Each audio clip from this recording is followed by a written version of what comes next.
Là, c'est vraiment exceptionnel comme genre de contenu qu'on peut faire là. Bah, à ma connaissance, il n'y a encore personne qui a filmé ça parce qu'on est dans un monde très confidentiel. Oui, Et puis bah, je suis dedans depuis 5 ans parce que j'ai lancé ma marque. de jantes, De que j'ai jantes. sur la RS7, que tu as sur la Stone, etc. Exactement. Et en fait, c'est très très confidentiel, c'est très fermé. On est un peu dans la Mecque de Des jantes. C'est quand même incroyable. Ouais. Salut. J'espère que vous allez bien les amis. Aujourd'hui, on se retrouve, comme l'a dit Claudio, à la Mecque, au Saint Graal, au Vatican de la jante, si tu veux. Bon, déjà, je vais commencer par une phrase. Il y a 3 lieux de production dans le monde où on peut faire des jantes de F1. C'est ça.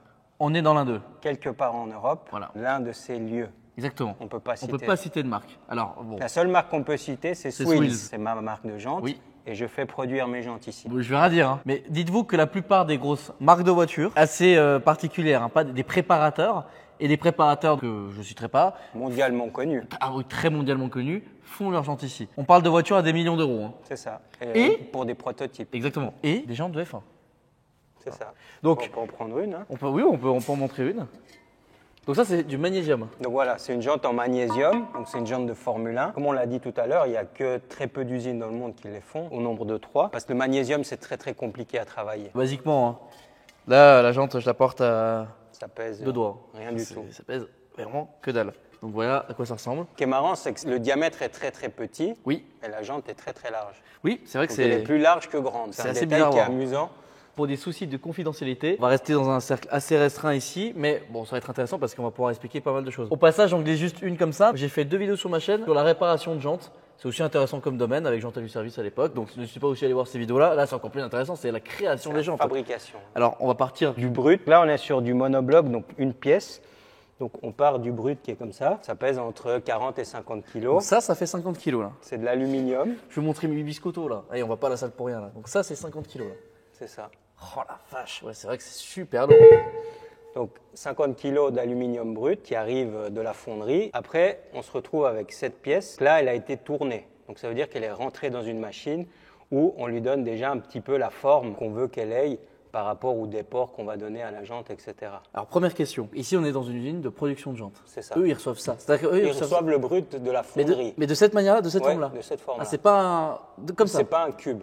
Elle est déjà préformée entre guillemets. Lui, il demande à ce que ça soit déjà comme ça. Exactement. Et avant la fonderie, parce qu'en fait, on en parlait. Ma copine qui filme d'ailleurs, merci. Sa chaîne Twitch est en description. Voilà. Les étapes, jusqu'à ce que toi, tu la vendes finalement à un client. Oui.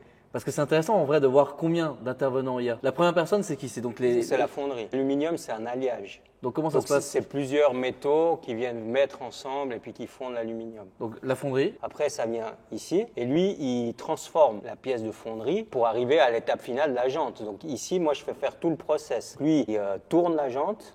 Après, en amont, lui, il aura créé le design, la pièce qui est tournée, ce qu'on appelle. Donc là, elle est brute, là, elle est tournée.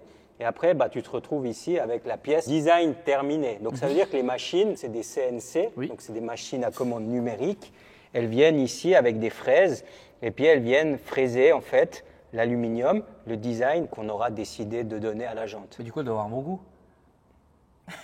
Alors ça s'appelle des fraises et puis donc elle vient et puis elle vient donner bah, le design qu'on aura décidé quoi. Mais après là, évidemment, il n'y a pas la finition. Non, là, elle est Si- brute. Si tu montes de près, en fait, ouais. On sent que les arêtes ici sont tranchantes. Et, donc là, elle est brute, elle est sortie de la machine. D'accord. Après, il y a la phase de finition. Donc là, il y a un ponçage qui vient être appliqué sur la jante. Puis après, bah, il y a la couleur qu'on aura décidé avec le client.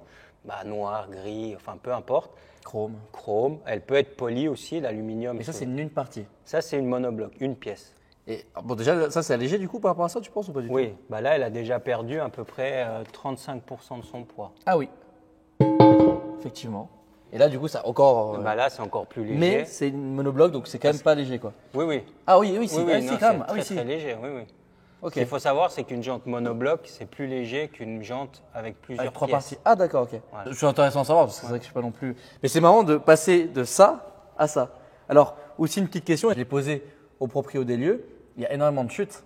Exactement. Qu'est-ce qui fait avec ces chutes? Alors les chutes, elles partent au recyclage et c'est de l'aluminium, donc ils revend à la tonne, je pense. Ça part au recyclage. Mais jamais rien n'est perdu. Non. Par contre, toi, tu payes ça. Tu payes pas ça. Quand tu produis ta jante, tu payes la totalité de l'aluminium. Bien sûr. Après la chute, c'est de la chute, quoi. Ouais. Donc c'est clair. Donc plus le design moins il y a de trous, plus t'en as pour ton argent. Parce que Laura, sa marque de jantes, c'est que des jantes pleines. des c'est- jantes pleines comme ça. tu Ouais. vois. Le mec, il vend ça comme jante, c'est. Non, bah, voilà. Après, c'est clair que plus le design est ajouré, bah, Ouais. moins tu as d'aluminium en soi et toi, tu auras payé le prix plein. Ça, on est sur du une pièce monobloc. Chez Swills, on propose du 2 parties. Et le 2 parties, c'est tout nouveau. Donc, ça est arrivé cette année chez Swills. Ça, c'est ce qu'on appelle un tonneau carbone. Donc, ça, c'est du pur carbone. Les gars, alors là, ça, c'est. Je crois que. Enfin, vas-y, Bah, on pense ça- là, mais ça- c'est ça. super léger. C'est impressionnant. Là, c'est du 21 pouces. On est en 12,5 de large, si je dis pas de bêtises. Oui. Faut voir à l'intérieur, c'est incroyable. Donc là, on a la taille, hein, 12,5 par 21. Et puis, Bah, tu vois, tu le prends pas. Regarde, en fait, tu le prends à une main. Oui, oui, C'est méga léger. c'est Par ultra léger. Cette pièce-là, prix client, juste ça, hein, sans rien, tu penses que c'est Sans, combien? sans la jante, Ouais, je pense qu'on doit être entre 3005 et 4000. ça loose. Sans rien, hein, on n'a même pas mis le plein dessus, rien. Ouais, sans le centre, sans rien. Vas-y, mais par contre, vraiment, faut pas que je le fasse tomber par contre. Non. Mais c'est tellement, je vous jure, c'est tellement léger. C'est du 21 pouces, les gars. Enfin, généralement, tu prends pas du tout ça comme ça, quoi. Ce qu'il faut savoir, c'est que ça, il n'y a qu'une seule marque au monde Ok. qui est anglaise, bah, ça s'appelle Dimag, hein, elle est là. Donc Dimag, c'est les seuls qui proposent ce genre de produit pour l'automobile. Parce que tu te doutes bien qu'une jante, ça a subi des contraintes énormes. Tu ne peux pas te permettre que la jante éclate. Forcément, ouais. C'est du carbone, 100%. Il y a pas, elle n'est pas renforcée avec quelque chose dedans, c'est que du carbone. On peut dire pour quelle voiture c'est d'ailleurs. Ça, c'est pour une McLaren 765 LT. Ah ouais, ça va. Le prix de la voiture va en conséquence de la jante. Ah Alors, bah, grande c'est- question. Quelle est la différence sur piste ou sur route avec une jante allégée de cette manière-là ou une jante un peu plus lourde? En fait, dans l'automobile, on doit toujours faire la course au poids. Et les masses, ce qu'on appelle non suspendues, donc c'est tes roues, ce genre d'éléments, il faudrait qu'ils soient le plus léger possible. Et en fait, simplement avec ça, tu vas gagner énormément en performance. Alors c'est sûr que vu le prix des éléments, tu vas pas monter ça sur la voiture de Monsieur Tout le Monde. Ah non. C'était plus dédié à des supercars ou des hypercars. À partir de 2023, on te propose ces Swills. Donc si tu es motivé pour mettre sur ton RS7, Oui, bien sûr. Alors que j'ai C'est- déjà touché une roue avant droite. alors voilà, ça c'est ce que je voulais préciser aussi, c'est il faut savoir, c'est que si tu touches un trottoir avec ça, tu peux le changer. Ah, c'est pas mort, c'est c'est pas non réparable. réparable. Oh. Non réparable. Donc il faut faire attention et puis vraiment, bah voilà, Faisons une petite liste quand même des voitures qui proposent ça d'origine. L'AF. 488 Pista, Oui, tu peux effectivement. l'avoir en option. Et je l'avais déjà vu. Et je peux te dire que je crois que c'est l'une des premières voitures de série où j'ai vu qu'il y avait des jantes comme ça, c'est une Pista. Voilà. D'ailleurs, faites une petite liste dans les commentaires, ça avec grand plaisir pour savoir un peu qu'est-ce que. Après il y a peut-être Renault Mégane RS Trophy. Tu peux avoir en option les jantes carbone. plus cher que la voiture, limite. Ouais. Non, mais, Je crois que l'option elle est 18. 18 000 € les 4 jantes. je ne l'ai jamais vu. Voilà. Personne ne prend normal. Attends. Non, bah non, c'est pour du très très haut de gamme. Donc là, on a vraiment un produit d'exception. Clairement. Donc ça, c'est pour les jantes de parties. Vous allez comprendre après. Bah, RS7, il y a des jantes 3 parties de C'est ta ça, marque. C'est ça. Et c'est ça, la 3 parties. Exactement. C'est vrai que souvent, je dis là, j'ai des 3 parties, mais qu'est-ce que c'est au final? Bah, voilà. Là, on est là, on est devant vous pour vous l'expliquer. Donc, les 3 parties, c'est très simple. Pourquoi ça s'appelle 3 parties? Bah, tout simplement parce qu'il y a 3 parties sur bah la oui. jante. Donc, la première partie, c'est celle-ci, ce qu'on appelle le voile communément, ou le lips en anglais. Mais Ce qui frotte le trottoir, par exemple. voilà, c'est ici où tu as touché. Ah, tu non, vois, toi je vois pas, je vois pas de quoi tu parles. En principe, il est poli, mais il peut être peint. Enfin voilà, ça c'est la finition qu'on veut lui donner. L'autre partie qu'on a sur la jante, c'est ce qu'on appelle ici le tonneau en français ou le barrel en anglais. Donc ça c'est la partie intérieure. Pas le tonneau. Ça, c'est la Non. ville où j'ai frotté la jante. Exactement. Voilà. Non, le tonneau. Puis après, le montage, en fait, il vient se faire simplement avec de la visserie, puis on assemble les 3 parties. Et la dernière partie, c'est le centre. Donc ici, on a un centre usiné, fini, enfin pas fini, mais il est brut. Donc, on a un centre brut ici, d'un design que le client aura choisi. Et ça, c'est le brut de ça. Ah, d'accord. Donc avant, on avait le brut du monobloc, là, on a le brut du centre. Ok. Donc la pièce, elle arrive comme ça de fonderie.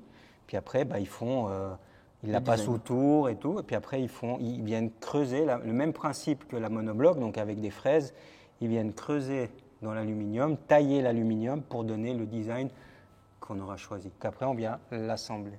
Et juste une petite précision, alors, parce qu'on en a rigolé un peu vu que j'avais frotté la jante. Mais là, ce qui est cool, entre guillemets, C'est que tu peux changer que cette partie. Exactement, tu peux que démonter ça ou réparer que cette partie-là sans devoir Donc, tout refaire à voilà, la jante. tu dévisses ta jante complètement, tu enlèves ton voile et puis après tu le remplaces. Et après, ça vient visser. Et d'ailleurs, en parlant de visserie, est-ce qu'on ne montrerait pas les visseries exceptionnelles qu'a le monsieur ici quand même? Ils utilisent ce type de vis, donc c'est du titane. Là, il est éloxé noir. Après, on peut l'avoir couleur titane aussi. Mais voilà, la différence entre des jantes de qualité et des jantes fabriquées ailleurs dans le monde, bah, ils ne mettent pas ce type de vis pour réduire les coûts. Ouais, forcément. En fait, on ne se rend pas du tout compte de la qualité de finition de la vis. Je pense que j'ai dû passer 5 minutes à la regarder avant, tellement j'étais choqué. Et ma copine a dit un truc très intéressant, c'est que ça fait le même poids qu'un Lego. C'est ça. Voilà, c'est super léger. Alors évidemment, en vidéo, ça, on ne s'en rend pas forcément compte. C'est très très impressionnant. Et donc, il faut quand même se dire que dans une Bugatti, Pagani, etc., Pagani, toutes les visseries sont faites en cette matière-là.